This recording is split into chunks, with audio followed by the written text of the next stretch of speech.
حضرت نے فرمایا تھا علماء کے بارے میں کہ اگر زندگی میں کبھی کسی کے سامنے ایک دفعہ ہاتھ یوں کر دیا تو فرماتے تھے یاد رکھنا عالم کے بارے میں، پھر اللہ پوری زندگی اسے مخلوق کا محتاج بنا کے رکھتے ہیں۔ ایسا سخت جملہ ہمارے حضرت نے ہمیں سکھایا ہے نا۔ یہاں تک ایک اور واقعہ میں بتا دوں آپ کو، ہمارے مدرسے میں ایک طالب علم تھا جو کچھ بہت نیک تھا، پرہیزگار تھا، کنوارا تھا۔ کنوارے کے میں نے بتایا کہ نقصانات کنوارے پن کے بہت زیادہ ہوتے ہیں۔ شادی نہیں ہو رہی تھی تو وہ کسی کے عشق میں مبتلا ہو گیا، پھر لیکن حضرت کو لکھ کے دیا کہ مجھے عشق ہو گیا، یہ ہو گیا تو بھی حضرت نے اس کو سمجھایا انسان کے بچے بنو کیا کر ٹھیک ہے نا۔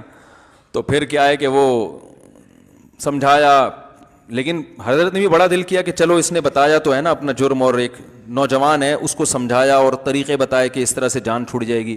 پہلی کوشش تو حضرت نے بھی بتایا کہ اگر نکاح ہو جاتا ہے تو اچھی بات ہے، وہ لڑکی والے مان نہیں رہتے تو حضرت نے فرمایا کہ نہیں، وہ مان اس نہیں تھے، غریب تھا لڑکا، کیا تھا؟ غریب۔ تو اب چونکہ طالب علم تھا، مدرسے میں پڑھتا تھا، اس نے کسی سیٹھ صاحب سے جا کے بات کی کہ یار مجھے کوئی گھر ور دے دو کرائے پہ یا کچھ تھوڑی ماہانہ آمدن باندھ دو تاکہ وہ لوگ لڑکی والے راضی ہو جائیں۔ تو ہمارے حضرت مفتی رشید احمد صاحب کو جب یہ پتہ چلا نا تو اتنا غضبناک ہوئے، اسے اسی وقت مدرسے سے نکال دیا۔ فرمائے یہ جو عشق کا جرم ہے نا یہ قابل معافی ہے۔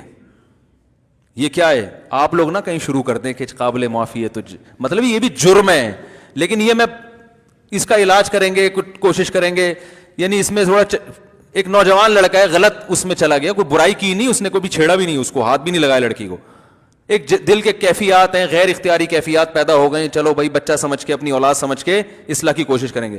حضرت نے فرمایا میں صبح و شام استغنا پہ بیان کرتا ہوں کہ غیر اللہ کے سامنے ہاتھ نہیں پھیلانا۔ غیر اللہ تم نے بھیک مانگی کیسے؟ ایسا نکالا ہے وہ روتے روتے معافیا مانگتا رہا۔ فرمایا یہ نہ کہ میری تو صبح و شام کی تبلیغ ہی یہی ہے، استغنا استغنا استغنا۔ اللہ علماء کے بارے میں خاص طور پر عوام کو اتنا نہیں وہ کرتے تھے، جو عالم بن رہا ہے وہ مالدار کے سامنے ہاتھ پھیلا لے، یہ کہ تم تو بڑے ہو بھائی، تم تو سیٹھ ہو۔ پھر حضرت واقعات سنایا کرتے تھے۔ استغنا پہ ہمارے حضرت، ہر بزرگ کی اپنی خاصیت ہوتی ہے نا، ارے ہر ایک کی ایک اپنی خاص کوالٹی ہوتی ہے جس میں وہ دوسروں سے ممتاز۔ ہمارے جو شیخ تھے نا مفتی رشید صاحب، ان کی کوالٹی تھی استغنا، انتہائی شدید غربت میں ایسے رہتے تھے جیسے ان سے بڑا سیٹھ دنیا میں کوئی ہے ہی نہیں۔ یہ خاندانی بات تھی ان کے اندر، ایسے رہتے تھے جیسے ان سے بڑا کوئی سیٹھ ہے ہی نہیں۔ 60 سال کی عمر تک روزانہ دال کھائی ہے، صحیح ہے نا، گھر میں گوشت پکانے کے پیسے نہیں۔ اور عہدہ کیا ہے؟ دارالعلوم کورنگی کے شیخ الحدیث، سب سے بڑا عہدہ۔ ایک تو دارالعلوم کورنگی پاکستان کا سب سے بڑا مدرسہ، اور شیخ الحدیث کا عہدہ سب سے بڑا۔ حضرت مفتی تقی عثمانی اور حضرت مفتی رفیع عثمانی صاحب نے 8 سال ان سے پڑھا ہے، 8 سال، اتنے بڑے بڑے شاگرد۔ فرمانے میری تنخواہ اتنی تھوڑی تھی، وہ تو ہمیں بتاتے تھے عبرت کے لیے، فرمائے بتاتے ہوئے بھی ڈر لگتا ہے ناشکری نہ ہو جائے۔ فرمائے میری تنخواہ اتنی تھوڑی تھی، اس وقت مدارس کے حالات بہت خراب تھے، کہا کہ اتنی تھوڑی، ایک دفعہ حضرت مفتی محمد شفیع صاحب رحمہ اللہ نے فرمایا کہ ہمارے شیخ الحدیث کی تنخواہ دارالعلوم کے بیل سے بھی کم ہے، یعنی جو اس وقت زراعت بھی ہوتی تھی کورنگی میں نا تو وہ بیل رکھے ہوئے تھے۔ فرمایا ان بیل پہ پھر بھی کچھ خرچ ہو جاتا ہے، اساتذہ پہ اتنی بھی تنخواہ نہیں ہے۔ اس میں فرمایا کہ ایک دفعہ ایک شخص آیا انڈے بیچنے کے لیے کہ بھئی آپ روزانہ کتنے انڈے خریدیں گے؟ انہوں نے فرمایا ہم نے کہا ہمارے پہلے سے انتظام ہے۔ حالانکہ فرمایا اصل بات یہ تھی ناشتے میں انڈا خریدنے کے پیسے نہیں تھے، گھر چھپڑ گا ایسے چھوٹا سا، اور سال میں ایک سفر لاہور کا ہوتا تھا اپنے شیخ کی زیارت کے لیے۔ فرمایا وہ تنخواہ سے تھوڑے تھوڑے پورے سال پیسے بچا کے سال میں ایک دفعہ اس قابل ہوتے تھے کہ ٹرین کے سفر سے، ٹرین کے ذریعے لاہور جائیں اور اہل اللہ کی زیارت کر کے واپس آئیں تاکہ کچھ ان سے سیکھیں۔ اول تو اتنا استغنا والے کو کیا سیکھنے کی ضرورت ہے بھائی، لیکن وہ کہتے تھے ہم ابھی بھی محتاج ہیں کہ ہم سیکھیں۔ اتنی غربت میں استغنا کیسا؟ فرمائے لوگ آ کے مجھ سے قرضے مانگتے تھے، سیٹھ صاحب پیسے ہیں، کیونکہ آج کیا ہوتا ہے بعض دفعہ انسان ایسے نہیں مانگتا، اپنے حلیے سے نا اور شکل سے یہ شو کرتا کہ بھائی زکوٰۃ دینی ہو تو صرف میں ہی مستحق ہوں، اوپر سے کہہ رہے ہوں کہ نہیں بھائی ہم نے آج تک کبھی کسی کے سامنے ہاتھ نہیں پھیلایا، اللہ کا دیا بہت کچھ ہے، پھر رونا شروع کر دے گا کھڑے کھڑے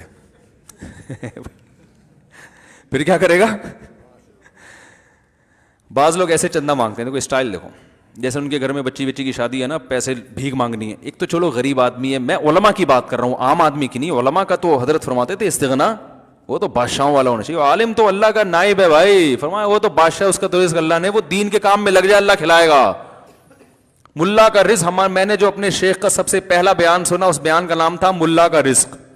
ہم جب بھی جہاں بھی جاتے تھے, مولوی بننا شروع کیا نا ہم نے, لوگ کہتے تھے کھاؤ گے کہاں سے, یہ سرٹیفکیٹ کی کوئی ویلیو ہے, نہ نیوی میں جاب ملے گی نہ آرمی میں ملے گی, اب تو خیر مل جاتی ہے, اور جو ہے کہیں بھی نہیں جاؤ گے, وہ ملا کھاؤ گے کہاں سے. ہم لوگ ہر وقت آنے سنتے تھے, باقی ہم بھی کبھی کھائیں گے کہاں سے, ٹھیک ہے, جاب تو کہیں ملے گی نہیں.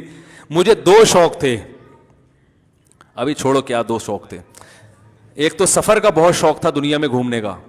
پاکستان نیوی میں جا رہا تھا میں تاکہ دنیا گھوم سکوں, تو وہ شوق بھی تیل ہو گیا جب مدرسے میں ہم نے کہا اب دنیا تو گھوم نہیں سکتے, لیکن وہ شوق بھی پورا ہو ہی گیا. اتنے سارے ملکوں کی سیر ہو گئی ہے, اب تھک گیا ہوں. تو حالانکہ تصور میں نہیں تھا مولوی بن کے کہاں, ہم نے کہا ملا کی دوڑ مسجد تک, ہم تو مدرسے میں جائیں گے, پڑھائیں گے بچوں کو, مسجد میں آئیں گے, پھر گھر جائیں گے. وہ نیوی میں جو تھا نا, میرے والد صاحب نے پوری دنیا دیکھی, چین اور آسٹریلیا کے علاوہ دنیا کا ہر ملک ہمارے والد صاحب نے دیکھا ہے. چین, آسٹریلیا, پاکستان نیوی میں تھے تو ہم نے بھی کہا نیوی میں جائیں گے, گھومیں گے پھریں گے, دنیا کی سیر کریں گے. Join the navy and see the world لکھا ہوتا ہے نا اکثر, میں یہ دیکھ دیکھ کے حسرت کرتا, سی دا ورلڈ. اور اچھی بات ہے, نیوی کے نوجوان گھومتے ہیں, دنیا سے بڑا فائدہ ہوتا ہے. تو ہم جب مدرسے میں آئے, ہم نے کہا دنیا گئی تیل لین, اب تو گھوم نہیں سکتے, اب تو روٹی کے لالے پڑیں گے, کیونکہ لوگ کہتے ہیں کھاؤ گے کہاں سے, اب دنیا جانا تو دور کی بات, کھائے گا کہاں سے. ہم پریشان نا, ایسے ٹھٹرنے انہیں بلی جب ٹھٹرتی ہے تو کیا حال ہوتا ہے اس کا. ہمارے حضرت کا پہلا بیان ہم نے سنا ملا کا رزق, فرمایا اللہ پہ توکل کرو. ملا کے پاس جو رزق آتا ہے نا, چھپڑ پھاڑ کے آتا ہے, ٹکرے مارتا ہوا آتا ہے, ایسے ٹکر مار کے آتا ہے کہ کھا. اب حقیقت بتا رہا ہوں, وہ کہتے ہیں بھائی نہیں کھا سکتا یار, نہیں کھا سکتا, کھا. ایسے لوگ. اور ہمارے جو کے پی کے پٹھان بھائی ہیں, یہ کہیں مل جائیں, مفتی صاحب ایک چائے, پہلے یہ کھلائیں گے کھانا, بھائی کھا چکا ہوں, نہیں کھائے گا. ہے محبت, عقیدت ہے, ہر ایک کا عقیدت کا اپنا اسٹائل ہوتا ہے بھائی. تو جب وہ کہتے ہیں نا کھائے گا, مجھے فوراً یاد ہے ہمارے فرماتے تھے رزق کی پرواہ نہیں کرنا, تو وہ کھلاتے ہیں. تو نہیں تو پھر چائے کی تو عادت دوبارہ اسی طرح سے, میں تو چھوڑ دی تھی چائے. اب یہی ہے کہ بھائی ہر جگہ جاؤ چائے چائے چائے, تو آدمی کہتے چلو یار وہی ہے, تھوڑا سا سٹا ہم نے بھی لگا لیا تو کیا ہو. اب لوگ کہتے ہیں ادھر آپ نے بیانات چائے کے خلاف کیے, ادھر خود پی رہے تھے آپ. تو بھائی چائے نہیں پلائیں گے تو پھر وہ لسی لے آئے گا, وہ لسی کا تو چائے تو پھر بھی اپنا کھانچا خود بنا کے دائیں بائیں نکل جاتی ہے نا, لسی کا ایڈجسٹ کہاں ہوگی وہ. تو کیا بات چل رہی تھی یار, کہاں سے کہاں چلے گی, جلدی سے بات کو سمیٹتا ہوں, بہت لمبا بیان ہو گیا. تو ہمارے دوسرا تھا یعنی سفر کا شوق نا, دوسرا شوق وہی تھا جو ہو گیا الحمدللہ کافی. ٹھیک ہے, اس کے بھی لوگ کہتے تھے رشتہ تو کوئی دے گا ہی نہیں, لوگ یہ تانا دیتے تھے. سب سے پہلا تانا جو مجھے ملا تھا نا مولوی بننے پر, رزق کا بھی بعد میں ملا تھا, رشتے کا پہلے ملا تھا کہ کوئی لڑکی تو دے گا ہی نہیں. ہمارے خاندان میں سارے ماشاءاللہ پڑھے لکھے لوگ ہیں, تو وہ سب سے پہلا تانا یہ ملا تھا کہ رشتہ نہیں کوئی دے گا, اور دوسرا تانا کھاؤ گے کہاں سے. تو ہمارے اندر فرمایا اللہ پہ توکل. تو ہمارے حضرت اس کے بہت سخت پابند تھے کہ علماء کے بارے میں دیکھو, کوئی ضرورت مند ہو, محتاج ہو, اگر وہ بیچارہ کسی کے سامنے اپنی حاجت بیان کر لے تو ہر ایک کو ایک ہی لاٹھی سے نہیں ہانکنا چاہیے, ہر ایک کا ایک جیسا توکل نہیں ہوتا. لیکن علماء کے بارے میں کہتے تھے کہ کسی سیٹھ کے سامنے کبھی, ارے آج تو آپ جہاز میں تھے نا ساتھ ہمارے, آپ ہی تھے, یہ بھائی بیٹھے ہوئے ہیں, ابے یہ جو آپ پیچھے دیکھ رہے ہیں آپ, یا سامنے یہ نہیں سمجھ میں آئے گا, بعد میں سمجھاؤں گا. آپ جن کو کہہ رہا ہوں وہی پیچھے تھے, آپ آج سفر میں تھے, اچھا بالکل آپ کی ٹائپ کا آدمی تھا. تو بالکل ہم حضرت فرمایا کرتے تھے علماء کے لیے نا, کسی کے سامنے ہاتھ اپنی احتیاط ظاہر نہیں کرنا, بھوکے مر جاؤ. تو حضرت پھر اپنے بتاتے تھے کہ میں دال کھا رہے ہیں روزانہ, کہ ایک دن مہمان آیا, کہنے لگا, اس کو بھی کہہ رہے ہیں ہم نے رکھ لیا گھر میں, تو مہمان کو تو اچھا کھلا دیتے ہیں نا, ہم نے بھی دال, کہتے ہیں اس نے برداشت کیا, بھائی دال ایک دفعہ اتفاق سے بچی بھی ہوگی, کھلا رہے ہیں, اگلے ٹائم پہ کچھ اچھا آ جائے, اگلے ٹائم پہ پھر دال. تو کہنے لگا اب جب بھی آپ کے گھر آؤ دال ہی پکی ہوتی ہے.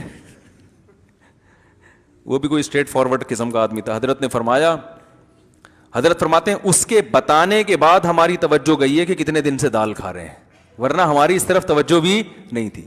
تو پھر فرماتے ہیں میں نے اس سے بولا حلال اتنا ہی ملتا ہے. حضرت نے کہا اب دیکھو کوئی ہم جیسا نالائق ہوتا تو کیا کہتا ہے، بھائی کیا کریں بس اب کیا ہے مدرسے کی تنخواہوں میں آپ کو پتہ ہے کیا گزارا ہوتا ہے، تھوڑا سا ایسے کر کے نا تاکہ یہ جیب سے کچھ ہدیہ اور نذرانہ نکال کے دے. یہ اسٹائل ہوتا ہے مانگنے کا. ایک اسٹائل ہوتا ہے بھائی ذرا 50 روپے دے دو، یہ پھر بھی جائز اسٹائل ہے، اچھا اسٹائل ہے کہ بھائی جو چیز ہے جو دل میں ہے وہی زبان پہ، یار پیسے نہیں ہے یار ذرا کچھ ہمارا بھی خیال کرو، کچھ ہدیہ ودیہ بھی کبھی دے دیا کرو. ٹھیک ہے، غلط ہے یہ بھی لیکن اتنا غلط نہیں ہے. اور ایک طریقہ یہ ہوتا ہے کہ منہ سے تو یہ شو کر رہے ہم کسی سے مانگتے نہیں ہیں، لیکن ایٹیٹیوڈ ایسا ہے، ایکسپریشن چہرے کے ایسے ہیں کہ جس سے لگ رہا ہے کہ بھائی دے دے یار مر جاؤں گا ورنہ. تو یہ بھی گھٹیا طریقہ ہے. تو وہ حضرت فرماتے ہیں اس کے بتانے کے بعد ہماری توجہ اس طرف گئی کہ کیا روزانہ کیا پک رہا ہے. اب تعویل تو کر نہیں سکتے تھے کہ بھئی ڈاکٹر نے کہا دال کھایا کرو روزانہ، تو نے فرمایا ہم نے کہا حلال. اور فرماتے ہیں ایسا سیٹھ مجھے لوگ سمجھتے تھے کہ لا لا کے وہ مجھ سے قرضے مانگتے تھے، قرضے مانگتے تھے. حضرت کو اچھا غریب تھے اس وقت ابتدائی دنوں میں، پھر اللہ نے بہت پیسہ دیا حضرت کو، حضرت کی جائیدادیں بکیں، زمینوں سے پیسہ آنا شروع ہوا وہ جو حضرت کے والد کی.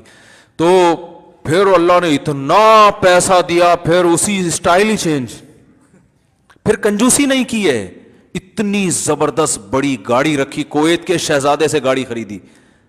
لوگوں کے پاس پیسہ ہوتے نہیں ہیں تو بھی غریب لگ رہے ہوتے ہیں، جب آ جاتا ہے تو اور زیادہ غریب لگ رہے ہوتے ہیں. وہ بچا بچا کے نا ارے اپنے اوپر تو خرچ کرو اللہ کے. پھر صدقہ بھی کرتے تھے. پھر حضرت نے کہا جب اللہ نے پیسہ دیا ہے تو گاڑی خریدی. پھر کویت کے شہزادے سے بڑا دلچسپ واقعہ سناتے تھے. شو روم میں گیا، کہہ رہے میرے بیٹے مالدار ہو گئے تھے، ان کے پاس گاڑی تھی میرے پاس نہیں تھی، تو میں نے کہا میں ان سے اچھی گاڑی خریدوں گا، یہ بتانے کے لیے باپ میں ہوں، باپ تم نہیں ہو. یہی اسٹائل تھا حضرت کا نا. کہہ رہے میں نے بتایا تاکہ لوگوں کو پتا چلے کہ ابا یہ ہے، یہ باپ نہیں ہے. کہہ رہے صرف یہ ظاہر کرنے کے لیے. کہہ رہے میں جب شو روم گیا میں نے کہا بھائی گاڑی دکھاؤ. انہوں نے کہا آپ کی رینج کیا ہے؟ کہتے ہیں میں نے کہا رینج کو نہیں دیکھو، گاڑی دکھاؤ. وہ پھر حضرت کا اسٹائل بھی تھا نا. تو خیر گاڑی خریدی، گھر نہیں بنایا، گھر کرائے کا ہی رکھا، جو مدرسے کا گھر تھا وہی رہا. کہا مسافر خانہ ہے، اس کو ڈیکوریٹ بہت اچھا کر لیا، بہت شاندار. حضرت کے گھر جا کے ایسا لگتا تھا جیسے پتہ نہیں کسی شاہی شیش محل میں آ گئے ہیں. خوشبو کا استعمال، مہنگی سے، کھایا بھی اچھا، پہنا بھی اچھا، پگڑی اتنی مہنگی پہنا کرتے تھے، ہر لائف اسٹائل. اور صدقہ بھی ہے، خیرات بھی ایسے نوٹوں کی گھڑیاں ایک دن ہمارے سامنے رکھی ہوئی تھی میز پہ. فرمایا یہ ابھی چند سیکنڈ کے لیے میری ملکیت میں ہے، اس کے بعد یہ فی سبیل اللہ پارسل، گنتا نہیں ہوں، اپنے خرچے نکال کے جتنا ہے سارا فی سبیل اللہ. تو یہ سیٹھوں کی طرح زندگی گزاری ہے.